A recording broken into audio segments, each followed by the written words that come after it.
Mauro, buenas noches. Querido Nelson, qué gusto, ¿cómo estás? Mil disculpas por estos minutitos de retraso, No se pero preocupe. ya que andaba con problemas, déjame alzar el volumen. El internet se puso loco, pero aquí estamos. Un saludo cordial para toda la gente que se conecta esta noche, como todos los jueves.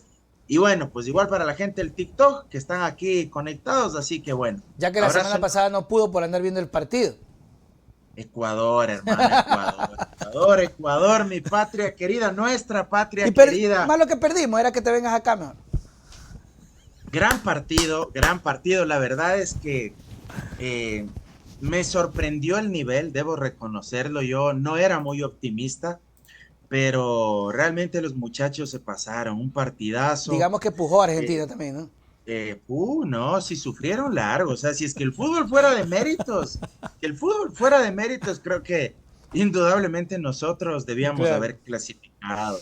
claro. Imagínate que hasta fallamos un penal. Creo que Oh. eso es el No, mejor todos fallaron, ejemplo hasta Messi falló, creo. de lo que pasó ese día, pero en los 90 minutos fallamos un Ah, penal, o ya, sea, ya, sí, yo no, no vi no el me partido. refiero a Ya, la ya. definición de penales, sino dentro del Qué partido, pero bestia, ¿no?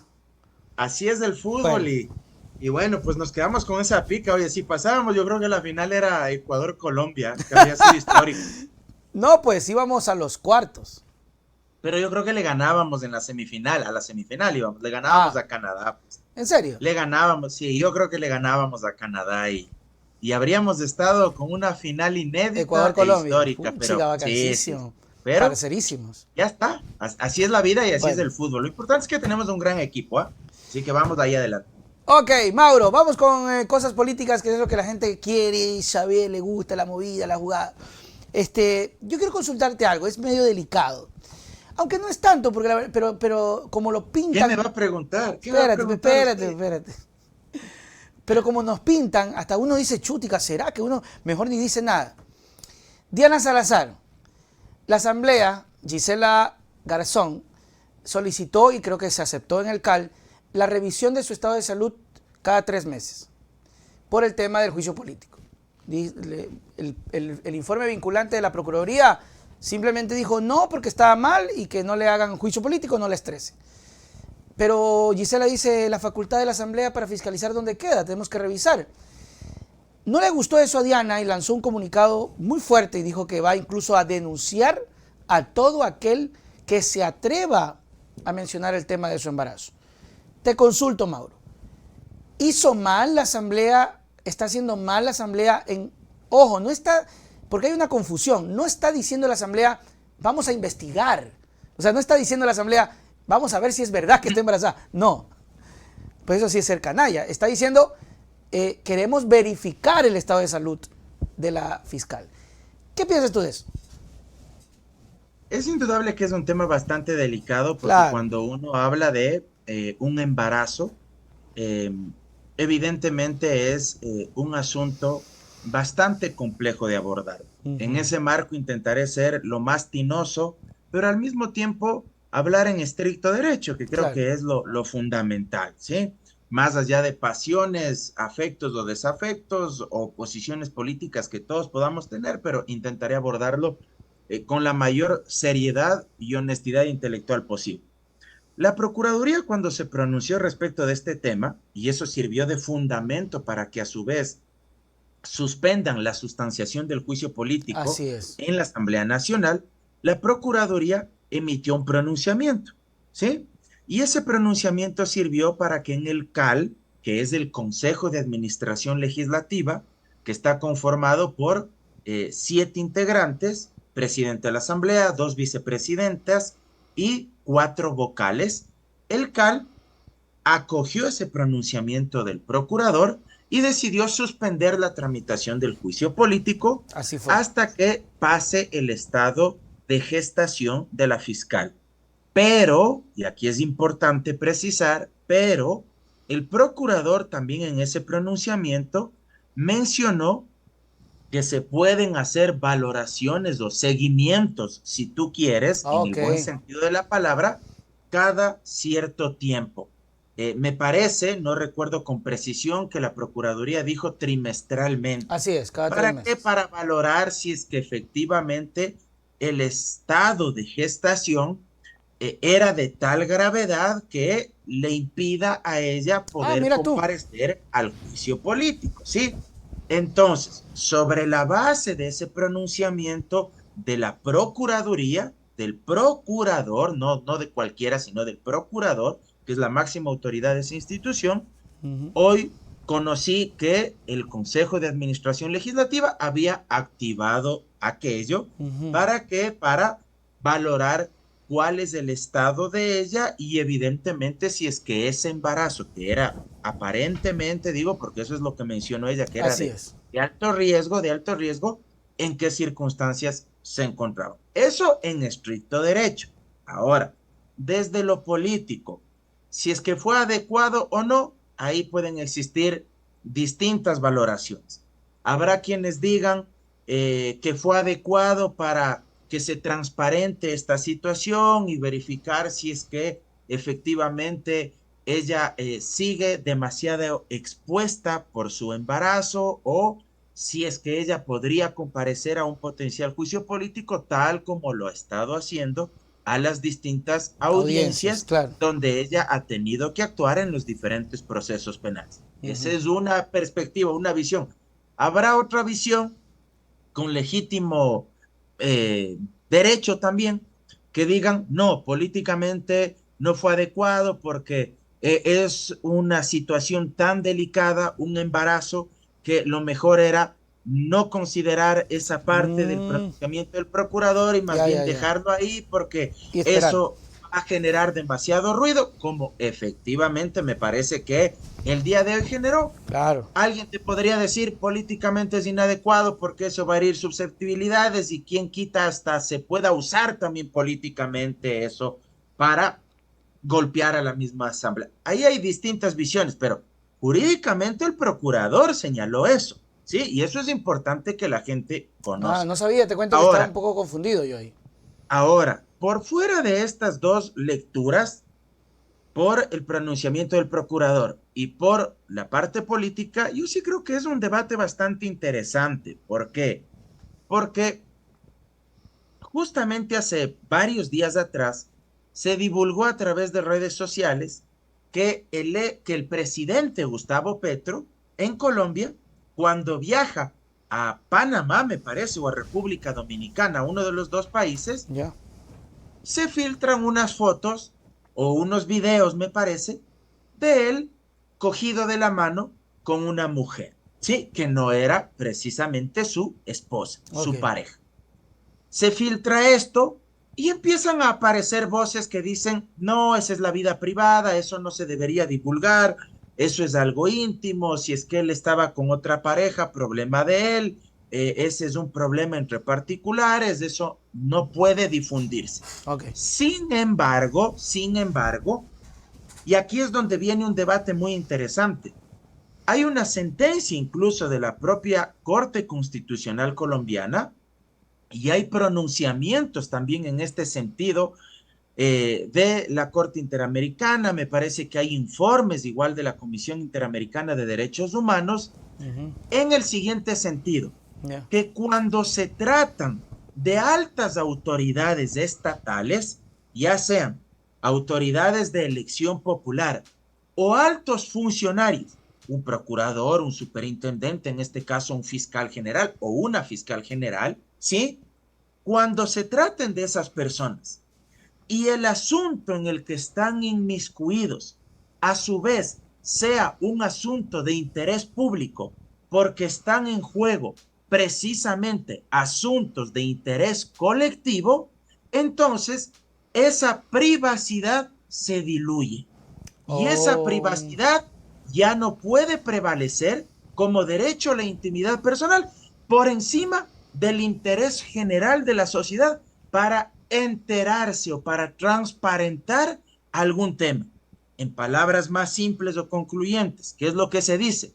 Que cuando una persona asume un alto cargo en el Estado, ya sea por votación popular o por concurso de méritos y oposición, esa persona no tiene el mismo derecho a la intimidad personal que puedes tener tú o que tienes tú, que tiene la gente que está conectada en TikTok, que tiene la gente que está viéndonos en Ujú. YouTube, que tengo yo, sino que esas personas al ser personajes públicos y ostentar una alta responsabilidad en el Estado, cualquier asunto, por más que pueda considerarse que es asunto privado, si es que ese asunto es de interés público, hay todo el derecho para difundirlo, para que la gente se entere. Y en ese sentido, se difundió el tema de Petro, ¿sí? ¿Por qué? Porque se asumió que un asunto íntimo que estaba saliendo con otra persona, que estaba cometiendo una presunta infidelidad, era un derecho de la gente que lo conozca. Bajo ese mismo marco,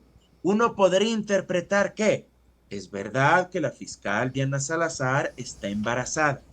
Es verdad que hay que precautelar la vida del que está por nacer, al mismo tiempo que la vida de la fiscal, de la mujer, de la madre, de Diana Salazar. Pero al mismo tiempo hay un interés general por saber en qué estado está ella, de gravedad, para incluso no solo valorar la posibilidad de que efectivamente pueda comparecer a un juicio político, ojo, y esto es muy importante, sino para valorar si es que efectivamente está en toda su capacidad física para poder ejercer el cargo y seguir compareciendo a las audiencias. Claro. Y me explico. Claro. Entonces, no solo es por el tema de un potencial juicio político, por eso yo te decía, es un debate bastante interesante, donde se rompe ese umbral del derecho a la intimidad cuando se trata de un funcionario que ocupa una alta jerarquía en el Estado. Y ahí permíteme cerrar con otro ejemplo. El ejemplo de Biden en Estados Unidos. Eso no es un asunto de interés público, el tema de Biden, ahora que le vemos cada vez más loquito y cada vez menos cuerdo, y no estoy siendo peyorativo, se pero duerme es la verdad. y se pierde. Hoy nomás acabé de ver que le confunde a su vicepresidenta con Trump, se confunde con Zelensky y en vez de decirle Zelensky al presidente de Ucrania, entregándole un reconocimiento, le trata como Vladimir Putin, que es el enemigo de Zelensky, que es el presidente de Rusia. Ya son cosas... Hoy, los dos videos hoy, ¿qué se podría decir? Bajo el argumento que algunos sostienen a favor de la fiscal acá. Algunos podrían decir, no, derecho a la intimidad, que no se divulgue el estado de salud de Biden. Que no se hable, pero en cambio es el estado psicológico, ¿no? Y psiquiátrico. Pero de otra parte, te vamos a decir, quienes sí defendemos esta otra posición, oye, loco, es el presidente de Estados Unidos. Fuchica, claro. Además está postulando para la reelección. Es necesario que la gente sepa cuál es el verdadero estado de salud física y mental de él para saber si está o no en condiciones, primero de seguir asumiendo el cargo y luego para volver a postular a ese cargo. Entonces, creo que con esto, perdón si me alargué un poco, pero creo que era importante para contextualizar el tema y que la gente tenga más elementos para el debate. Claro. No quiero ser tajante porque es un tema muy sensible, pero ahí les dejo varios elementos para que cada uno haga su propio juicio y reflexión. Claro, y otra cosa que también decía Gisela Garzón, era que se le quita un poco la capacidad y que la preocupación es que la capacidad de fiscalización de la Asamblea se corte, se merme, porque dentro del escrito, no tengo claro, hablaba también de enfermedades catastróficas y decía ella, o lo que se puso acá en esta mesa, que mañana va a haber otro juicio y pues puede venir alguna autoridad y decir, ¿sabe qué? Me hago diálisis. Me hago, y no, insisto, o sea, como tú dices, sin faltar el respeto. Otro embarazo en el caso de una mujer. O también, entonces, va a pasar que, entonces no va a pasar, entonces, también entender eso, ¿no? Mira, incluso saliendo de las paredes institucionales de la Asamblea Nacional, por un momento olvidémonos el tema del juicio político, porque a veces somos muy proclives a reducir la discusión en ciertos temas específicos o en ciertas personas cuando el tema tiene un montón de aristas adicionales. Por un momento olvidémonos del juicio político y pensemos, por ejemplo, en qué sucede si es que una mujer está embarazada y está procesada penalmente y se convoca a la audiencia de juzgamiento. Es verdad que esa mujer, hasta que no dé a luz, no puede ser privada de la libertad y tiene que mantenerse bajo arresto domiciliario. Pero a lo que quiero llegar, bajo esa premisa de que un embarazo sería causal para que alguien no comparezca a un juicio político, en este caso, Imagínate lo que es comparecer para una mujer a una audiencia de un juicio penal, que Claro, es claro, mucho más grave, donde está en claro, te van juego a tu decir a la cárcel. libertad, donde está en juego la cárcel o la libertad. Ujú. Bajo esa premisa, entonces, una mujer también podría decir, esa audiencia donde a mí se me va a juzgar sentenciándome o absolviéndome, pone en serio riesgo mi integridad, mi salud y la del que está por nacer. Pero eso no sucede. La legislación obliga a que esa mujer comparezca a esa audiencia de juicio. Y no cabe en ningún caso que esa mujer pueda argumentar lo que estoy mencionando. Claro. Lo único que le, entre comillas, le protege es que hasta que no dé a luz, no puede ser privada de la libertad. Pero una vez que ya dé a luz, a la cárcel. Sí, sí, sí, claro. Fíjate tú, entonces dejo ahí algunas cuestiones para que la gente reflexione nada más. Claro, no, no, es importante porque, como tú dices, se reduce mucho, ¿no? Y entonces la pugna, es la pelea, es el correísmo, anticorreísmo. Y ahí en el escrito Diana dice la banda esa, refiriéndose, no dice RC, pero vamos, o sea, es Gisela Molina de la RC. Y en el escrito de respuesta Diana Salazar dice lo que quiere esta banda, ¿no? Entonces ya los pone como una banda criminal y todo se vuelve un relajo, porque ahí es donde ya nos entrampamos ahí y nos olvidamos de lo real. Mauro, no sé si viste tú la entrevista de Novoa, que estuvo con Irene Vélez, estuvo en Radio Sucre y dijo un poco de vainas, que salió este man de Kronfle a desmentir, de ya Kronfle diciéndole mentiroso. Pero lo más grave de todo, salió diciendo cosas sin sustento, que Correa era todavía el hombre que tenía poder con funcionarios, y datos solo porque se le ocurrió. Le decía, ¿y cómo vamos con la delincuencia, presidente? Estadísticamente ha reducido todo. Ah, o sea, estamos bien, estamos Primera cosa, estadísticamente. primera cosa, ¿sería entrevista eso? Ah, Te bueno, quiero ya, pues preguntar, estuvo Irene Vélez ahí también. ¿sería entrevista eso? Eso de entrevista no tuvo nada, o Claro, sea, yo creo que hay que decir las cosas como son, lo dije en un par de entrevistas que me hicieron durante esta semana, eso fue un show. claro. Eso fue un espectáculo impresentable por donde se lo vea. Una entrevista es un espacio donde el periodista interpela respetuosamente, por supuesto, porque hay de los otritos que les gusta hacer un show Claro, y a peleaditos. ellos como entrevistadores les gusta ser los protagonistas, cuando el entrevistado, el invitado es el que debe ser el protagonista. Así es. Pero del otro lado, lo racional, y te hablo incluso porque aquí en casa, en familia, tengo un periodista como Claro, hermano. claro, él Siempre sabe. me enseña sobre estas cuestiones, ¿verdad? La deontología periodística, los principios éticos, el marco deontológico de todo periodista. ¿Qué exige? Que sea un espacio donde se cuestione, se interpele. No digo que se le insulte, no digo Para que se le nada. estigmatice, no digo que se le saque de casillas, que se le confronte, no, que se le pregunte, porque se le haga preguntas serias. Y también implica no dejarle pues hablar como si fuera un monólogo, como si solo él estaría ahí y los otros, entre comillas, periodistas, fueran cuadros pintados en la pared. O sea, eso no tiene sentido. Y sobre todo si es un alto funcionario del Estado, en este caso el primer servidor público del país, como es el presidente de la República, yo creo que hay un montón de temas que tú debes preguntar y repreguntar, mucho más en el contexto económico y social que estamos viviendo. Tú tienes esa obligación como periodista, porque nosotros como ciudadanos estamos ávidos de saber esas respuestas, de saber qué dice. El periodista está en la obligación de llevar cifras, precisamente para evitar que el presidente le mienta o se Claro. convierta en un embustero. ¿Para qué? Cuando el presidente le diga, hemos generado tantos empleos, el periodista le diga, vea presidente, pero los datos oficiales del INE y el número de afiliados a la seguridad social no se compadece, pues no coincide con lo que usted está diciendo. Usted está diciendo que Julano, Sutano, Mengano es familiar de tal o cual político, pero vea presidente, eso es absurdo porque este funcionario, o habló de una funcionaria, Sí. esta funcionaria fue designada en su gobierno, pues, no viene de los gobiernos anteriores. O sea, esa es la obligación del periodista serio. Pero lo más bochornoso, la propia secretaria de comunicación.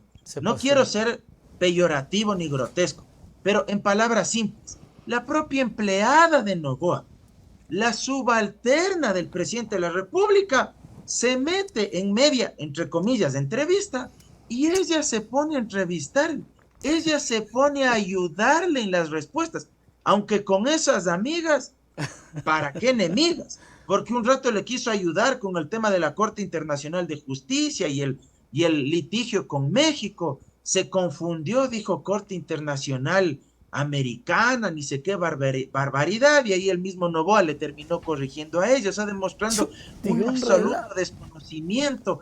Mintieron que ese tema ya estaba resuelto, que al Ecuador le habían absuelto, una serie de cifras falsas que luego salió el proyecto periodístico de investigación de fact-checking, el Lupa Media. Yo recomiendo que sigan la gente, que además les reparten a toditos por igual. Claro, sí. No tienen ningún compromiso. A gente de izquierda les reparten, a gente de derecha les reparten. Lupa Media en Twitter. Ellos hacen contraste de las cifras, de las afirmaciones que se hacen. Eso es muy bueno, eso es maravilloso. Muy bueno, un trabajo, pero de primer nivel. Por eso ahora uno también tiene que cuidarse mucho de lo que dice, porque si no a uno también le pueden caer y con justa razón. Engañoso. Correcto. Y ellos sacaron y dijeron, varias de estas cuestiones que mencionó el presidente son falsas, o son a medias, o falta contextualizar mejor. Mauro Andino, gracias mi querido amigo por siempre estar con nosotros, hablando, compartiendo, analizando, y que eso es lo más importante, tener una lectura de las cosas que ocurren, y sobre todo pues que la gente cuando ya conversa pues ya va con más elementos y dice, vea, esa es, y ver un presidente que decía, oye, y dijo en ese rato lo de Abad, dijo, solita se va a ir. Eso me pareció, y como tú decías, ¿no? Nadie le dijo, pero presidente, díganos qué va a hacer, pero díganos, insistirle, ¿no? Pero no nos puede venir a decir, presidente, que se va a ir solita, díganos más. O sea, es una cosa ahí que quedó en el aire, Mauro. Bueno. Habló lo de la Asamblea, quisiera cerrar solo con eso, dale. Que la Asamblea ha querido reducir las penas de los delitos. Ah, sí. O sea, miente, pero terriblemente, o sea, miente por cada diente, como se dice ahí popularmente.